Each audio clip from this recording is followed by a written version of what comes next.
My name is Catherine. I'm in my fourth year of marriage and currently pregnant with my second child.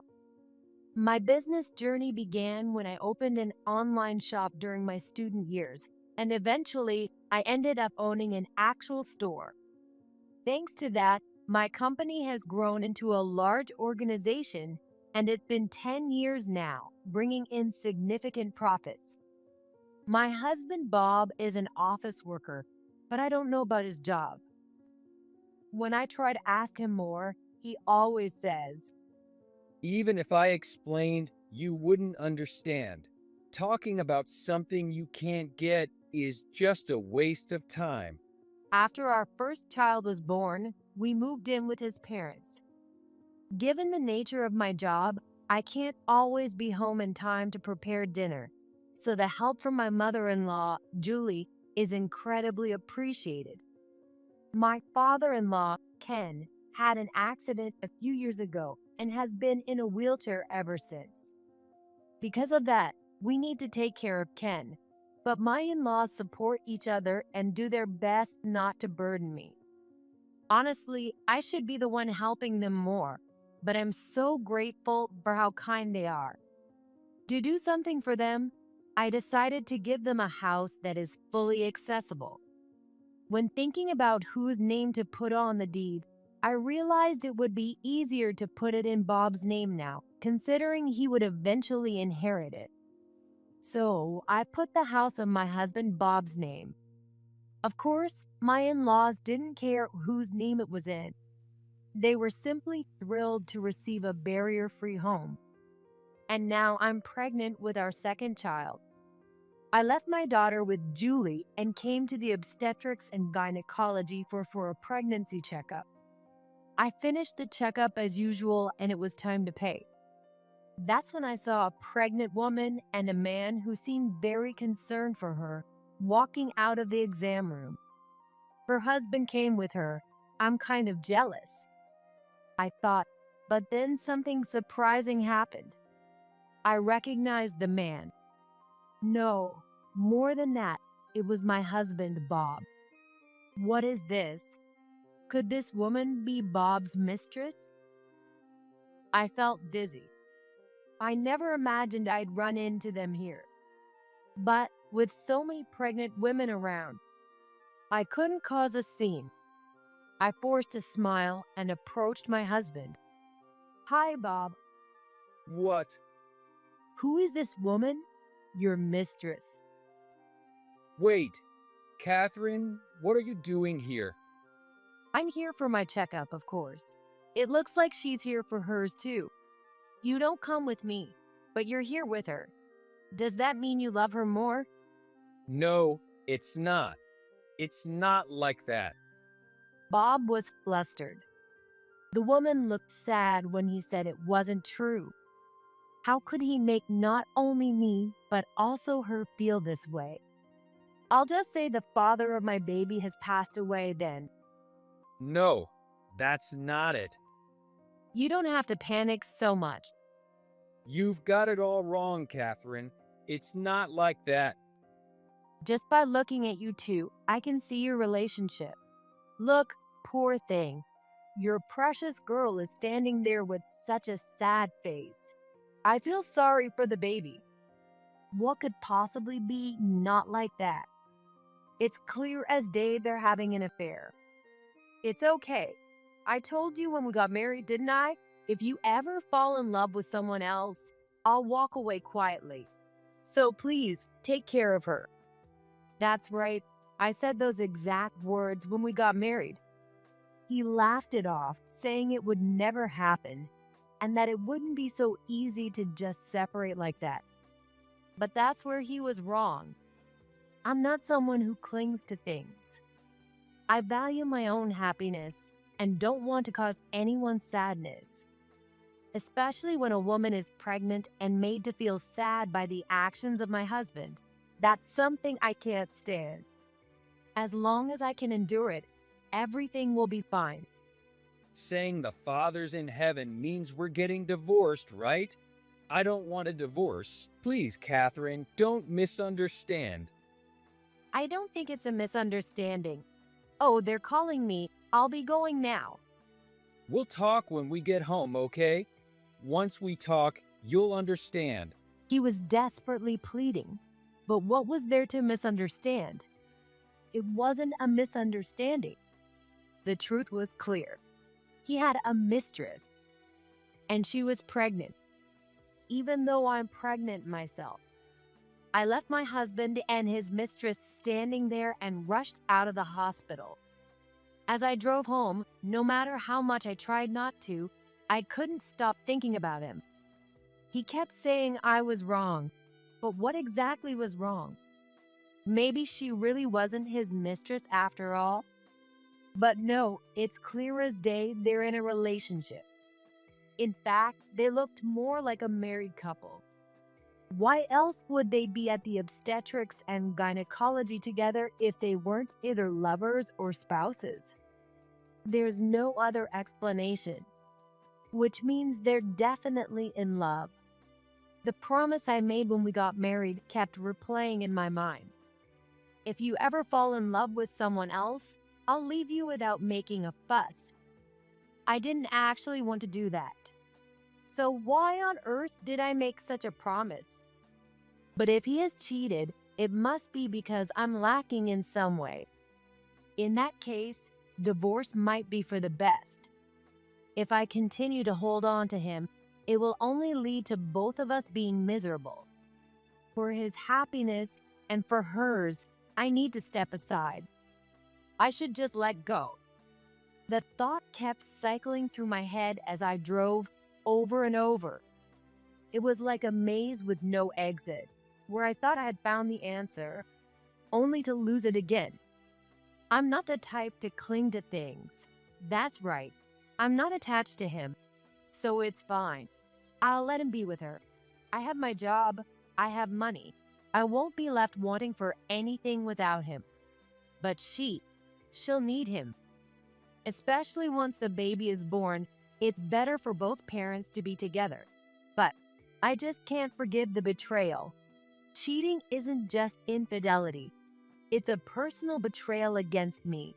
That's why we need to separate.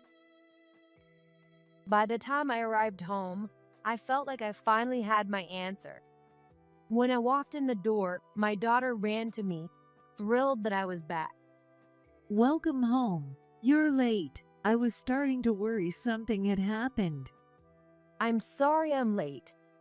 How's the baby? Doing well, growing strong. That's great to hear. Julie gave me her usual kind smile. If I leave Bob, I'll be leaving that gentle smile behind too. But there's no turning back on my decision now. I told my daughter I had something to discuss with her grandparents, gave her a snack, and told her to play by herself for a while. Then I entered my in-laws' room. Knowing that I don't usually act this way, my in-laws immediately sensed something serious had happened. I sat down and told them everything that had just occurred at the hospital. I can't believe. Julie muttered, unable to find more words. I'm so sorry things have come to this. It's all because of my fault. Please, don't be angry with Bob. Don't be angry. Catherine, you haven't done anything wrong. No, it's because I'm lacking in some way. That's why I've decided to end things. I understand wanting to leave after being cheated on, but maybe you should at least talk it out first? No, if we talk, I might waver. His mistress must be going through a tough time too. She's pregnant and probably worried about what will happen to her. That stress isn't good for the baby either. I think it's best if I step aside. But Catherine, you're pregnant too. You're going through just as much. Why should only you be the one to walk away? No, Julie. I'm not stepping aside just for her sake. I believe Bob truly loves her. That's why he went to the hospital with her instead of his pregnant wife. I'll be fine. If I go back to my parents, they'll take care of me, and I won't have any financial worries. Well, that's true, but The one who won't struggle should be the one to step aside. What about your children? They'll lose their father. That's the hard part, but it can't be helped. Besides, this isn't entirely for Bob's sake. Deep down, I know I can't forgive his betrayal. If we stay together, neither of us will be happy. I understand that, but you should talk it out first, and infidelity is not something you should just forgive. Bob is the one at fault, not you. Please don't blame yourself. Thank you, but my mind is made up. Besides, I promised him when we got married that if he ever fell in love with someone else, I would let him go. I love him, and that's why I believe it's best to let him be happy, even if it means separating. Oh no. I'm leaving the divorce papers here. I already filled out my part, so he just needs to sign and it's ready to be submitted. I'll take custody of my children. That woman is also pregnant, so she shouldn't have his ex-wife's children, and I can't leave them. This is just too much. I'm sorry, Julie and Ken. Saying that, I apologize to them. I can't believe you're the one leaving when it's Bob who's in the wrong. Ignoring Julie's words, I left the room and began packing my things. After calling the movers, I had my and my daughter's belongings taken out of the house. Julie, I've taken all of my things and my daughter's. Anything left is not needed, so I'd appreciate it if you could dispose of them. I understand, but could you reconsider? It would be so hard not to see our grandkids anymore. Julie, his mistress will have her baby soon too. You'll have another grandchild. Thank you for taking such good care of my child. I bowed again and walked out of the house. Later that night, Bob came home. He had probably been relaxing at his mistress's place. But waiting for him was Julie's angry voice. Bob, Catherine's gone. What? She really left. She even left the divorce papers. I see, even though I told her she was wrong. Wrong? You don't have a mistress? No, I do have a mistress. She's pregnant too. I think she's due around the same time as Catherine. What on earth? How could you? Well, it just happened. You think it just happened is an excuse? Look, I had no plans to marry her. That's why I told Catherine we'd talk when I got home. But she went and made up her mind on her own. She's so impatient. You got someone pregnant and you don't plan to marry her? What does that mean? Stop yelling. Just because she's pregnant doesn't mean I have to marry her. I told her I'm already married. The worst case scenario is I acknowledge the child, and that's it. You think just acknowledging the child is enough? Of course, it's not like I'm saying we should break up just because she's pregnant. By acknowledging the child, I'm taking responsibility, so there's no problem. I don't understand why I have to get a divorce because of this. Do you not realize that you've been unfaithful? It's not infidelity. It's not some casual fling. So you're saying you're serious? Yes, exactly.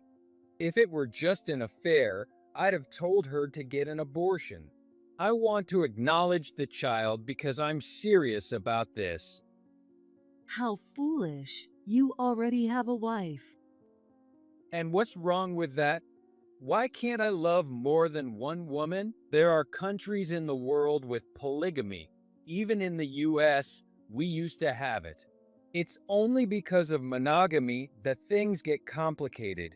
You should complain to the government, not me. You absolute fool. Why am I a fool?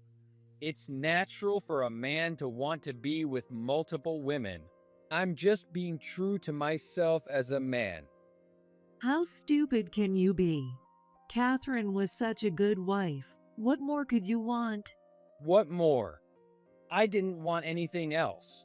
I thought she was more than I deserved. That's why we had a second child. If I had a problem with her, I wouldn't have had another kid. If you had no complaints, then why? Mom, that's a circular question. But anyway, without Catherine here, you'll be the one struggling since there won't be any woman around. Even if she was busy, Catherine still took care of the house, right? Yes, she did. Even when I had to make dinner because she was swamped with overtime, she'd thank me and say how much she appreciated it. And the next day, she'd bring me cake or donuts, something I like, to show her gratitude. She was a great wife. It's a shame. A shame? It's a huge loss. Well, she's gone now, so it is what it is. Since we need a woman around, living with my new girlfriend will solve the problem. That's not going to solve anything. His parents tried to tell him that it wasn't that simple, but Bob wouldn't listen. His girlfriend, Michelle, who had now moved in, claimed she couldn't help because of her pregnancy. I'm so tired. Hey, Bob, you take care of the house stuff. And if you can't, ask Julie to do it. Yeah, sure. What are you talking about? Catherine still managed to cook meals even when her belly was huge. Huh? People are different. Not everyone has no morning sickness or feels the same way. I'm carrying Bob's baby, which makes me an important woman. Why should I have to do housework when I'm feeling so bad? Yeah, you're right. Mom, just hang in there until the baby's born. I still have to take care of your dad, and now you're telling me to handle the housework too. Just because you're older doesn't mean you shouldn't be doing anything. As long as you can move, you should. What kind of woman are you? Don't you realize that not moving can make childbirth harder for you? I'll be fine. I'm planning on having an epidural, so no worries there. Well, I feel sick again. Bob, I'm craving something sweet. Go get me something. Michelle used Bob as she pleased, sending him out to buy whatever she wanted to eat. Meanwhile, she didn't lift a finger to do anything herself. Julie, having been told by Bob to bear with it until the baby arrived, decided to stop complaining. Even though she had Ken to care for, she started preparing 3 meals a day. But as the fatigue built up, Julie finally asked Bob to do something. She's pregnant, so it can't be helped. Pregnant or not, that's not a catch-all excuse. Don't you think I'm getting tired too? I never had to prepare 3 meals a day before. You're a housewife, aren't you? That's not a big deal. You've got to be kidding. Michelle doesn't even eat the meals I make if she doesn't like them. She says it's not what she wants and goes out for fast food instead. You're not the one paying for it, so why is that a problem? It's not about the money. Like I said before, it's only until the baby's born. Once the baby arrives, Michelle will change. Back when we were dating, her house was always clean, and she made me meals when I visited. She's really a responsible woman. That's how he brushed off the situation. But even after the baby was born, nothing changed. Hey, Michelle, at least clean up around here. You're a mom now. Yeah, I'm the amazing wife who gave birth to your grandchild. With the baby needing so much attention, you could at least handle the cleaning. What kind of mom doesn't clean? A newborn doesn't care who cleans the house. I'm the one changing diapers and feeding the baby, so that's enough. If you're going to say that, then at least take care of the crying baby. Huh? Why don't you take care of it yourself? Look, I gave birth to that baby for you. It was incredibly painful, you know. So why do you keep nagging me about cooking and cleaning? I gave birth and let you hold the baby. You should be thanking me. With that, she handed the baby over and went out to enjoy herself. It was too much for Julie, so she came to me for advice. The house that Catherine gifted us is wonderful, but I've reached my limit. I'm thinking of moving into a retirement home. Is it really that bad? Bad doesn't even begin to describe it. I don't know what Bob was thinking, choosing a woman like that. Well, I could introduce you to a home that my friend runs. It's brand new and very nice. That would be great, but isn't it expensive? What's your budget? We have Ken's retirement money and some savings, but Unfortunately, the amount Julie mentioned wasn't enough for most homes. But I couldn't just ignore Julie, who was doing everything she could for Ken. Yes, that amount will be fine. Just keep in mind there will also be monthly payments, so please consider that. don't worry, I can still work. Up until now, I couldn't work because taking care of Ken took up so much time, but in the home, they'll handle his care right. So I'm planning to start working again. What kind of work do you have in mind? Believe it or not, I used to work at an accounting firm. So I'm thinking about doing bookkeeping or accounting management work from home. All I need is a computer. That's amazing. I know a business owner who's looking for someone to handle their accounting. I'll introduce you. He's a great guy. Oh my, you'd go that far for me? I feel bad accepting all your help. Not at all. It's the least I can do. In the end, my in-laws moved into the retirement home, and I decided to cover the shortfall in their expenses. Of course, I didn't tell Julie or Ken about this. It was my way of thanking them for everything they'd done for me as their daughter-in-law. Once the home arrangements were settled, my in-laws quickly moved in, despite Bob's attempts to stop them. Now, the only ones left in that house were Bob and his foolish girlfriend. If Bob had treated my in-laws better, I wouldn't have even considered revenge. But things had changed. I decided to stop doing all the things I'd silently been doing for Bob and let everything take its course. About a month and a half later, I got a call from Bob. Hey, what's this about a loan? Oh, Bob, long time no see. Yeah, it's been a while. So, what's this loan thing? A loan is when you borrow money from a financial institution and pay it back in installments. I know that much. Then don't ask. I'm busy, you know. That's not what I mean. The bank is telling me I have to pay. They said it's $3,000 a month. What's going on? Whoa, that's the mortgage for the house. Why is there a mortgage? Because we bought the houses. But you bought the house, so you should be paying for it, right? You and your wife are the ones living there now. But it's not even in my name. Actually, it is. That means it's your asset. So, of course, you have to pay. But I thought we bought it in cash. No way. I wouldn't spend that much cash on something like that. But you never mentioned there was a loan before. Of course not. I won't do anything which your parents would worry about. So, you were paying it all this time? Yes, I paid it while your parents were living there for Julie and Ken's sake. Then why can't you keep paying it now? Why would I? I have no obligation to. Don't say that. We were married, weren't we? Yes, we were. Now we're not. I can't afford to pay such a high mortgage. Then sell or rent the place. Now that Julie and Ken are gone, it has nothing to do with me. But then we'll have nowhere to live. That's your problem.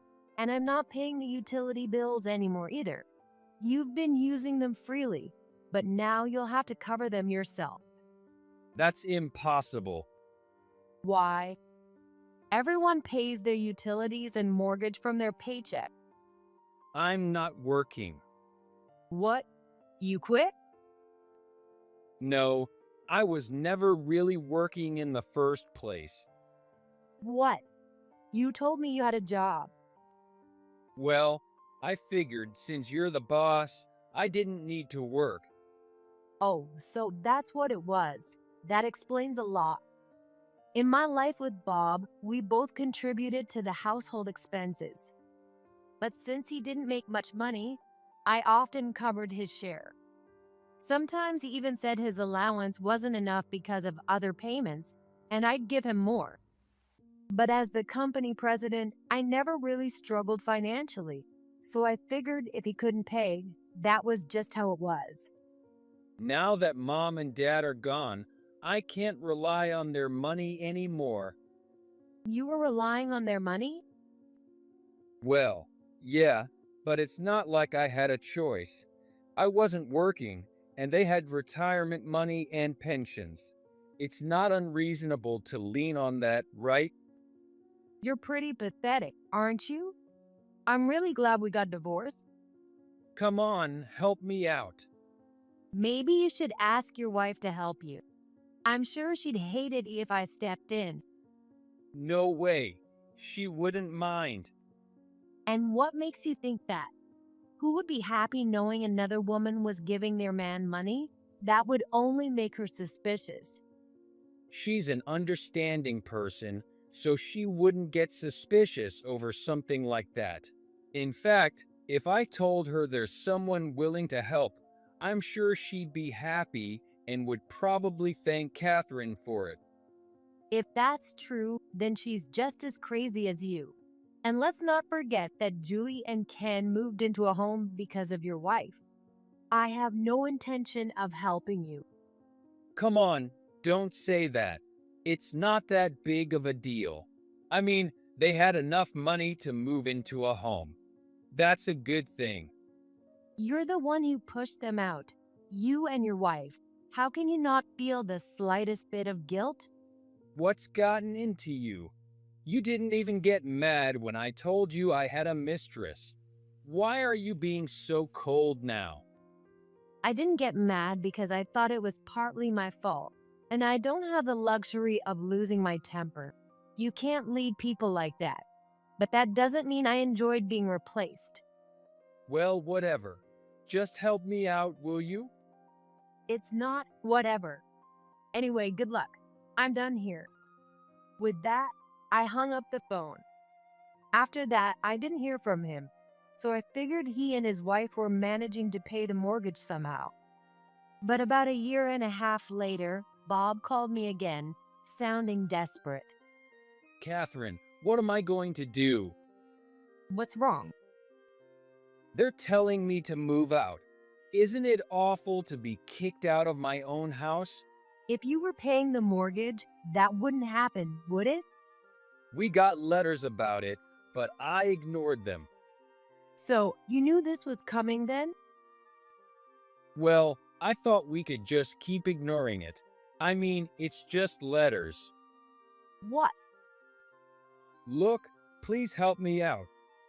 Are you still not working? No, actually, she left me. Now it's just me and the kid. She left the child behind?